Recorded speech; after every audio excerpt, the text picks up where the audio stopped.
Kau minta aku pergi di Arafah 2-3 hari pun aku dah banyak komplain. Sedangkan banyak nikmat, banyak rezeki kau dah bagi aku seluruh hidup aku. Itu pun aku tak tahan. Macam mana aku nak tahan siksa di neraka nanti?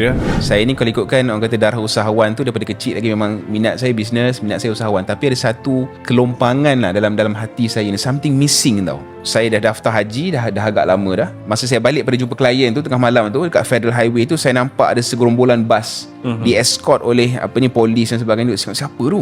Rupanya saya dapat tahu yang itu jemaah haji yang nak ke KLIA kan. So dekat situ saya tanam niat, saya cakap kat wife saya, cakap tahun depan by hook or by crook kita pergi haji. Kita punya merayu last minute alhamdulillah dapat. Bila saya pergi dekat Mekah tu, saya ingat lagi tinggal dalam bank account syarikat tu tinggal 24 sen je. Jadi insya-Allah cakap, ya Allah aku pergi Mekah ni aku nak cari diri aku. Bila kita pergi berwukuf di Arafah tengah hari tu, lepas Zuhur tu, biasanya Zuhur jemaah Malaysia dia akan solat Zuhur di dalam kemah je. Tapi saya buat keputusan, cakap aku nak rasa pergi solat kat luar tengah panas kan. Rupanya ingat panas-panas macam Malaysia rupanya.